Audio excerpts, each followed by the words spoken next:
નમસ્કાર વિદ્યાર્થી મિત્રો, ધોરણ 12 સમાજશાસ્ત્ર. આજે ચેપ્ટર 4 એની ચર્ચા કરીએ છીએ. સ્ત્રી સશક્તિકરણ. સ્ત્રી સશક્તિકરણ એટલે શું? પહેલી વસ્તુ તો એ સ્ત્રી મહિલા જે શક્તિ છે, અને એવું કહેવામાં આવે કે જેમ એક રથના બે પૈડા સરખા હોય ને તો રથ બહુ સરસ રીતે ચાલે, પરંતુ જો એ રથનું એક પૈડું નાનું કે મોટું હોય તો એની ગતિ ધીમી પડી જાય છે, એના લક્ષ્ય સુધી પહોંચવામાં એને ઘણો સમય લાગે છે. તો અહીંયા સમાજની અંદર પણ એવું જ છે. સમાજ મતલબ સંસાર રથના જે બે પૈડા છે સમાન હોવા જોઈએ. સ્ત્રી અને પુરુષ એ સંસાર રથના બે પૈડા છે, અને એને સરખા લેવલે સરખી રીતે સાચવી અને જો આગળ વધીએ ને તો સમાજ બહુ જ પ્રગતિ કરે છે. એટલે અહીંયા આપણું જે ચેપ્ટર છે સ્ત્રી સશક્તિકરણ, સ્ત્રીનું સશક્તિકરણ કરવું, એને સક્ષમ બનાવવી. કઈ રીતે સક્ષમ બનાવવી, કેવી રીતે સક્ષમ બનાવવી, સક્ષમ કોણ બનાવશે, એ બધી જ બાબતો આપણે આજે ભણવાની છે. અહીંયા સ્વામી વિવેકાનંદે એવું કહ્યું છે કે જો એક પક્ષીની પાંખ બે પાંખો છે, એમાં એક પાંખ કપાઈ જાય તો પક્ષીને ઉડવું અશક્ય બની જાય છે. તો એ વસ્તુ પણ સાચી છે. એ પોતે એની ગતિ ધીમી પડી જાય છે અથવા ઉડી શકતો નથી. તો સમાજની અંદર પણ સ્ત્રી અને પુરુષ બંનેનું સમૂહ બહુ જરૂરી છે, અને એટલા માટે જ અહીંયા આ પાઠ મૂક્યો છે. માત્ર ઘર કે પરિવારની અંદર સ્ત્રી છે અને તમે એને સપોર્ટ કરો છો, એને પ્રોત્સાહિત આપો છો, એટલું પૂરતું નથી, પરંતુ સમાજની અંદર પણ કોઈ પણ સ્ત્રીને આગળ વધવા માટે તમારે એટલું ઝડપવું જોઈએ. એના વિકાસ, એના પ્રગતિમાં તમારું યોગદાન હોવું જ જોઈએ. આ વસ્તુ અહીંયા આપણને આ પાઠ બતાવે છે. અને ભારત સરકાર અને ગુજરાત સરકાર પણ એમનું લક્ષ્ય આપે છે સર્વ શિક્ષા અભિયાન. બધા જ ભણે, દીકરો અને દીકરીઓ બધા એક સમાન છે, અને એક સમાન હોવાના નાતે બધાને જ સમાન અધિકાર મળવો જોઈએ. એ બાબત અહીંયા આપણને રજૂ કરેલી જોવા મળે છે. અહીંયા એવું કહેવામાં આવે કે વર્ષો પહેલાં જ્યારે દીકરો જન્મે ત્યારે પેડા વેચવામાં આવે, મોં મીઠું કરાવવામાં આવે, એક આનંદ, એક ઉલ્લાસ. અને ભારતીય જે સંસ્કૃતિ છે એની અંદર એવું કહેવામાં આવે કે પુરુષ પ્રધાન સમાજ છે, પુરુષનું આધિપત્ય વધારે છે સ્ત્રીઓ કરતાં. તો એ જે સ્ત્રી છે એને પણ આગળ વધારવી પડશે. દીકરી જન્મે ત્યારે પહેલાંના સમયમાં કશું નહોતું વેચવામાં આવતું, પછી ધીરે ધીરે સમય પરિવર્તિત થયો ત્યારે જલેબી વેચવામાં આવે. જલેબીનું પૂછડું તમે જોયું છે કે શરૂઆત ક્યાંથી થાય અને ક્યાં પૂરું થાય એની આપણને ખબર નથી પડતી. એમ સ્ત્રીનું જીવન પણ એવું છે કે શરૂઆત ક્યાં થાય છે અને ક્યાં પૂરું થાય છે એને ખબર નથી. એ એકબીજા સાથે એટલી બધી ઓતપ્રોત બની જાય છે. નાની હોય ત્યારે માતા પિતા એના ઘરે એના ભાઈ બહેનો સાથે ઉછરીને મૂકી, એના પછી લગ્ન થાય ત્યારે પતિનો એને સથવારો હોય, એના પછી સંતાનો થાય, વૃદ્ધાવસ્થામાં આવે ત્યારે એ વૃદ્ધાવસ્થાના આરે આવેલી એ જે સ્ત્રી છે એને પુત્ર પર આશ્રિત રહેવું પડે છે. એટલે એ પોતે આજીવન ક્યાંય સ્વતંત્ર નથી. પરંતુ સમાજ બદલાયો છે, આપણે 21મી સદી તરફ પ્રયાણ કરી રહ્યા છીએ, ત્યારે સ્ત્રીને સશક્ત બનવું જરૂરી છે. અને એટલા માટે અહીંયા જે પાઠ આપણને આપવામાં આવ્યો છે એની આજે ચર્ચા શરૂ કરીએ. અહીંયા સ્ત્રી સશક્તિકરણ જો એનો જે અર્થ છે એનો સર્વપ્રથમ ઉદ્ભવ, એની સર્વપ્રથમ ચર્ચા 1970માં જે લેટિન અમેરિકામાં છે એ શિક્ષણ વિશેની જ્યારે ચર્ચા થઈ ત્યારે એ સમયે ઇમ્પ્રુવમેન્ટ એવા શબ્દનો ઉપયોગ કરવામાં આવ્યો હતો.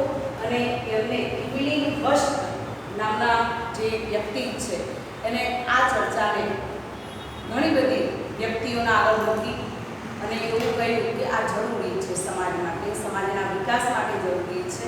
એટલે તમારા એક વાક્યના પ્રશ્નમાં પૂછાય છે કે સ્ત્રી સશક્તિકરણનો સર્વપ્રથમ ઉદ્ભવ 1970 લેટિન અમેરિકાની અંદર શિક્ષણની જે ચર્ચા થઈ હતી એની અંદર આ વિષય મૂકવામાં આવ્યો કે સ્ત્રીને સશક્ત બનવું જોઈએ કે નહીં, અને બનવું જોઈએ તો શા માટે, કેમ, એના કયા કયા પાસા છે, કોને ઉપયોગી થયું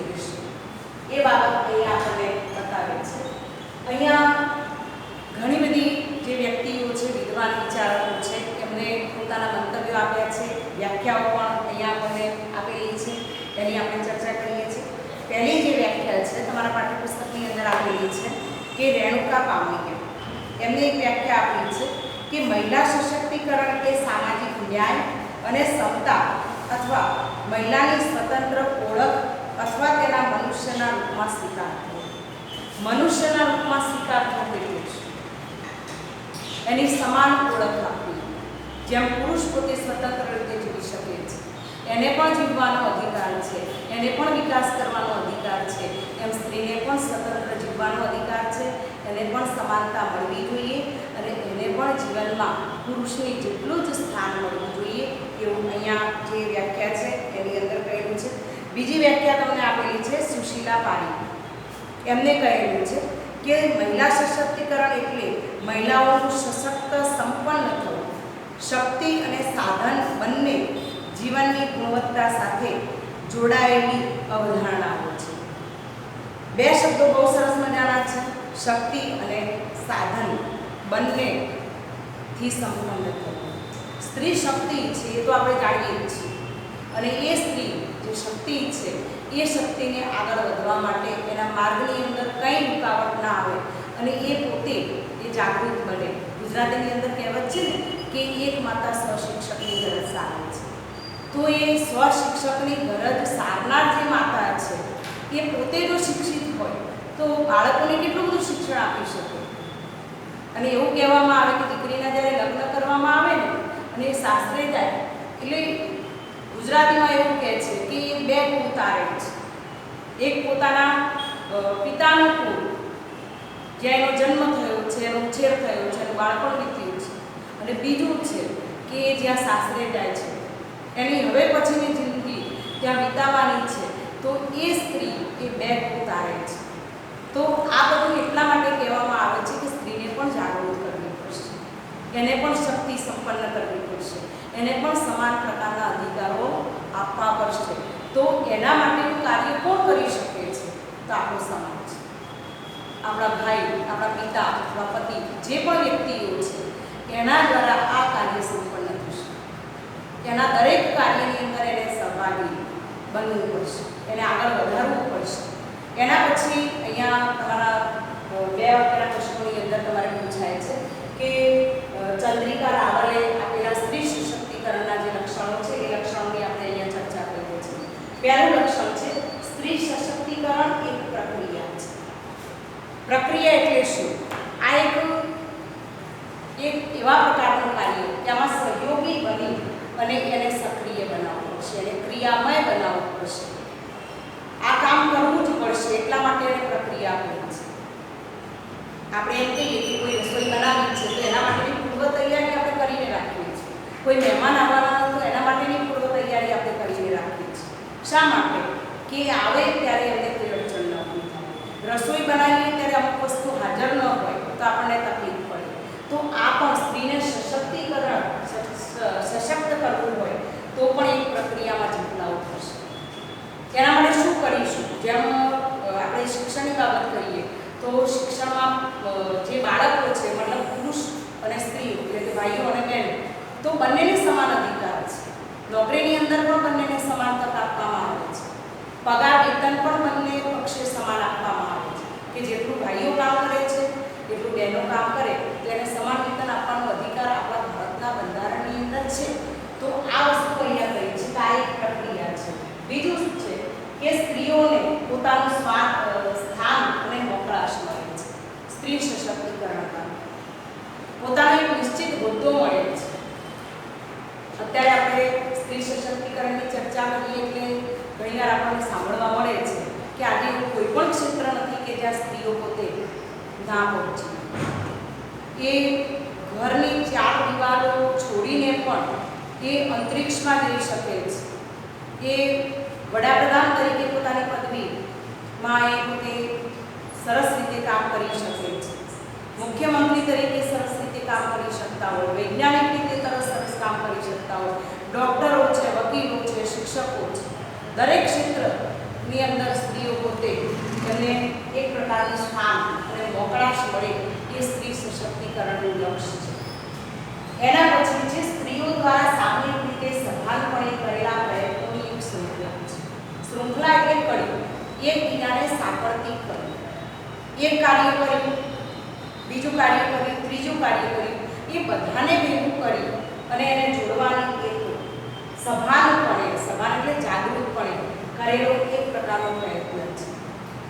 જ્યાં ત્યાં કાર્ય નથી કરવાનું, પણ નિશ્ચિત એનું ચોક્કસ પરિણામ મળે એ પ્રકારનું કાર્ય અહીંયા કરવાનું છે. એટલા માટે કહ્યું છે કે સામૂહિક રીતે સભાનપણે કરેલા પ્રયત્નો જે છે એની શૃંખલા છે. બધાએ સામૂહિક આની અંદર જોડાવવું પડશે, સહભાગી બનવું પડશે અને એકબીજાને જે સાંકળતી કડી છે એને જોડવી પડશે, એકબીજાને કહેવું પડશે અને પછી આગળ વધી શકાશે. એક સામાન્ય દ્રષ્ટાંત તમને આપી દઉં છું કે રાજારામ મોહન રાય એમને સતી પ્રથાનો જે રિવાજ છે બંધ કર્યો છે. કેમ બંધ કર્યું, કયા કારણોસર બંધ કર્યું અને એમને કેમ આવું બન્યું? તો એ સમયે કે એમના મોટા ભાઈનું મૃત્યુ થયું અને એમના ભાભીને એ સમયે જે છે કે ચિતા ઉપર પતિનું મૃત્યુ થાય એટલે સ્ત્રીએ ચિતા ઉપર એને બેસાડી દેવાની એની ઈચ્છા હોય કે ના હોય અને સતી પ્રથાનો રિવાજ કહેવામાં આવતો. ત્યારે એ સમયે એમને આ દ્રશ્ય જોયું છે. બહુ વિવળ દ્રશ્ય હતું, દુઃખદાયક દ્રશ્ય હતું કે કોઈની ઈચ્છા હોય કે ન હોય પૂછવાનું નથી. સ્ત્રીને મોકો નહોતો આપવામાં આવતો કે તારે પતિની ચિતા ઉપર ચડવું છે કે કેમ. એવું કોઈ જ એને પ્રશ્ન કે જવાબ એનો કોઈ વિકલ્પ નહોતો. અને એ સમયે એમને આ દ્રશ્ય જોયું અને એમને વિરોધ કર્યો. ઘરથી શરૂઆત કરી કે નહીં, આ રીતે નહીં, જવાવાળા તો જતા રહ્યા છે, પાછળની પેઢીનું શું? જો એમને સંતાનો હોય તો સંતાનો બગડી પડે. આખું તંત્ર ખોરવાઈ ગયું, સામાજિક તંત્ર. એટલે એમને વિરોધ કર્યો. એટલે એ સમયથી શરૂઆત થઈ. બાળકીને દૂધ પીતી કરવાનો રિવાજ બંધ થયો. વિધવા પુનઃલગ્ન માટે એમને પ્રોત્સાહન આપી દીધા. આ બધા જ કાર્યોની શરૂઆત કોઈ કરે તો પછી એનો છેડો પડે અને એ કાર્ય કેવી રીતે છે તો સામૂહિક રીતે સભાનપણે કરેલા પ્રયત્નોની એક શૃંખલા છે, કડી છે. અને આજે આપણે જોઈએ છીએ કે કોઈ સતી પ્રથાનો રિવાજ નથી, બાળકીને દૂધ પીતી કરવાનો રિવાજ નથી, વિધવા પુનઃલગ્ન થઈ શકે છે. તો આ એ સમયથી ચાલી આવતી એક વ્યક્તિના મગજમાં કંઈક નવું કરવાની જે ચેતના છે એ અહીંયા આપણને જોવા મળે છે. એના પછી છે કે સ્ત્રી સશક્તિકરણ એ સ્ત્રી હકની અનુભૂતિ કરાવે છે. સ્ત્રીને પોતે હક મળે છે એવું પોતાને લાગે કે હું સ્વતંત્ર છું, મારે જે પણ કરવું છે હું કરી શકું છું. ઉદ્ધત નથી બનવાનું, પરંતુ સમાજની સાથે લઈ અને એને યોગ્ય લાગે એવું વર્તન કરવાનું છે. એના પછી છે કે સ્ત્રી સશક્તિકરણ એ સત્તાની નવી સંકલ્પના છે. એક નવી કેડી કંડારી દીધી છે. એક નવી જગ્યા ઉપર બેસવા માટે સ્ત્રીને આમંત્રિત કરવામાં આવે છે, એને આગળ વધવા માટે પ્રોત્સાહિત કરવામાં આવે છે. આ એક પરિવર્તનની પ્રક્રિયા છે. શ્રીમદ ભગવદ્ ગીતાની અંદર પણ કહેલું છે કે તું કર્મ કરતો જા ફળની આશા રાખીશ નહીં. અને જે કર્મ કરેલું છે એમાં પરિવર્તન જરૂરી છે. પરિવર્તન સંસાર કા નિયમ છે. તો અહીંયા એ વસ્તુ આપણે જોઈએ કે આ પરિવર્તનની પ્રક્રિયા છે, એને આગળ વધવા દેવું પડશે. આની અંદર કંઈક છે સુધારા વધારા કરવા પડશે તો જ આપણે આગળ વધી શકીશું. એના પછીનું લક્ષણ છે કે પરંપરાગત માન્યતાઓ બે પોતે બની રહી છે. જૂની જે પ્રાચીન માન્યતાઓ મેં તમને દૃષ્ટાંત આપ્યું રાજારામ મોહન રાય કે એ સમય હતું, અત્યારે નથી. સમય આગળ વધી રહ્યો છે, 21મી સદી તરફ આપણે પ્રયાણ કરી રહ્યા છીએ. તો એ પરિવર્તનની જે પ્રક્રિયા છે એમાં જૂની માન્યતાઓને આપણે શું કરીએ છીએ, બદલી નાખીએ છીએ, ગળમૂળથી એને તોડી નાખીએ છીએ અને આગળ વધવાનો એક સારો પ્રયત્ન આપણે કરી રહ્યા છીએ. અને એમને આગળ લક્ષણ આપ્યું છે કે એ સ્ત્રી સશક્તિકરણ એ આત્મવિશ્વાસ અને આત્મગૌરવથી આગળ વધે સ્ત્રી એ માટે જોઈએ. એને આત્મવિશ્વાસ હોવો જોઈએ કે હું આ કરી શકીશ. કેમ ન થાય? પુરુષો કરી શકે તો હું કેમ ન કરી શકું? અને આત્મગૌરવ, મેં કર્યું છે એવા ગૌરવ સાથે એને જીવવાનો અધિકાર છે એ બાબત અહીંયા પોતે રજૂ કરી છે. એટલે અહીંયા આજે જે આપણે પોતાની ચર્ચા કરી છે ફરી એકવાર તમને કહી દઉં કે એનો ઉદ્ભવ જે છે 1970 યુએસએમાં લેટિન અમેરિકામાં શિક્ષણની જે ચર્ચા થઈ છે એમાં ઇવલિન હર્ટ્સ નામના જે વ્યક્તિએ છે એને આ નોંધ કરેલી છે. એ ઉપરાંત આપણે બે વ્યાખ્યાઓ આગળ જોઈ ગયા છે. અહીંયા ચંદ્રિકા રાવલે જે લક્ષણો આપેલા છે એ પણ પરીક્ષામાં પૂછાય છે અને એ લક્ષણો પણ તમારે બોલે કરવાના છે. અહીંયા આજનો ટોપિક પૂરો કરીએ છીએ. નમસ્કાર.